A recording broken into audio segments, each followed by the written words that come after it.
I did cash stuffing for a full year. The envelopes, the little labels, that satisfying thump of laying down cash for groceries, for gas, for fun money, and it worked. I stopped overspending almost overnight, but at the end of that year, I was quietly poorer than I should have been. Not broke like my account hit zero, broke like money that should have been growing just wasn't. Because there's one math problem sitting underneath cash stuffing that nobody making those cozy stuffing videos ever puts on screen. And once you see it, you can't unsee it. Hey, I'm Rod. I built this channel because when I was starting out, nobody made money simple, so let's change that. Roadmap. So here's the plan, and I'm not here to hate on cash stuffing because part of it is genuinely great. 1. What cash stuffing gets right, the part you should absolutely keep. 2. The brutal math it hides, what that cash actually cost you just by sitting there. 3. How to keep the discipline that works and stop the quiet leak that doesn't. Let's start with the good news, because the reason cash stuffing blew up is real. Hold on, first numbers coming in about 10 seconds.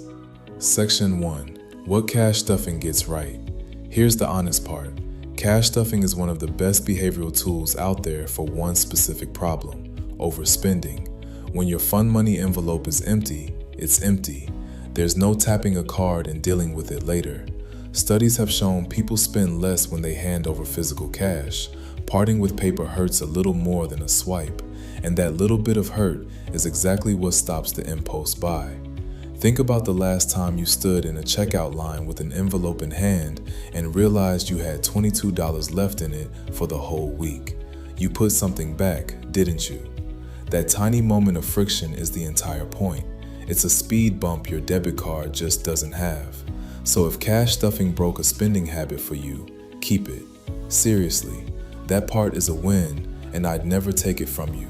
But controls your spending and builds your wealth are two different jobs, and that's where the math shows up right now. Section 2. The brutal math. Idle cash isn't free. Here's the one line that changes everything. Cash sitting in an envelope isn't neutral, it's quietly losing.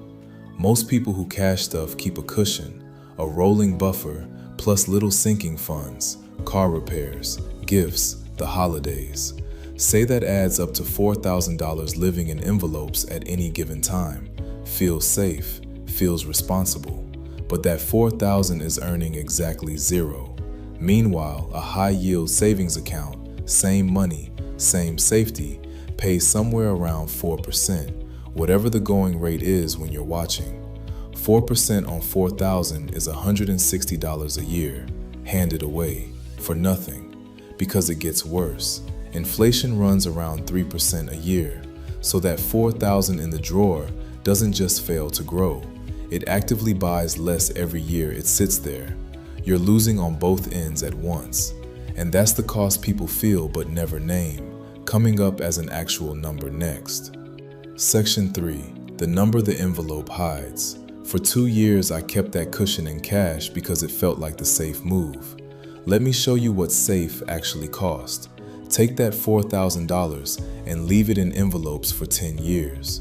On paper, it's still $4,000, but that's the trick. At around 3% inflation a year, cash quietly loses buying power just sitting there. 10 years on, $4,000 in a drawer buys what about $3,000 buys today. It didn't just fail to grow, it shrank. Now the same $4,000 in a high-yield account at 4%. And to be fair, inflation chews on this pile too, but 4% roughly keeps pace with it and edges ahead. So instead of shrinking, it holds its value and grows a little, landing near $5,900 on paper while actually keeping what it's worth. And $4,000 is the conservative version.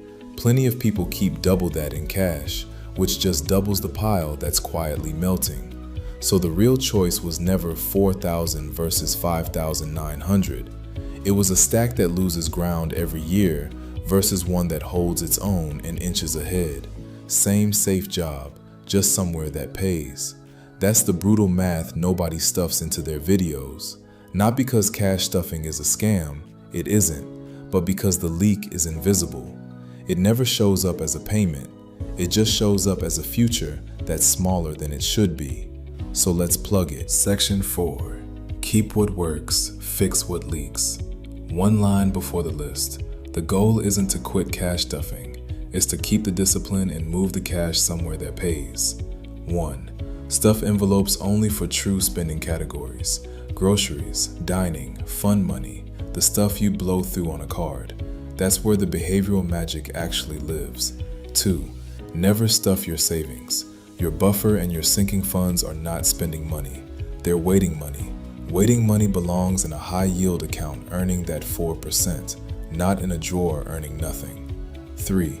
Go digital with the same system.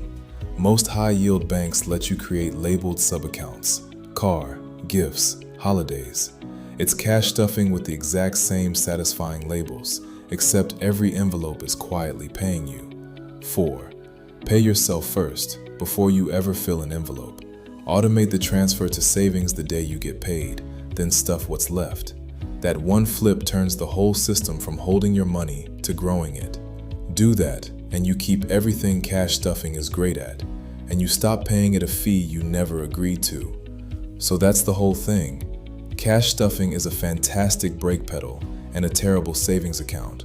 Keep it for the spending it controls. Move it out of the money that's supposed to grow, and the leak closes. If this made you look at your envelopes a little differently, hit subscribe. That's the whole way this channel keeps going. And I'm genuinely curious. Are you team cash stuffing? Tell me your setup in the comments, which categories you stuff, and which ones you're about to move. I read them. Next time, we go all the way back to square one. Budgeting for beginners. The very first budget, done right. Because here's the twist I ran into. The month I saved more money, I somehow ended up feeling poorer. And there's a simple reason why. I'll break it down. See you there.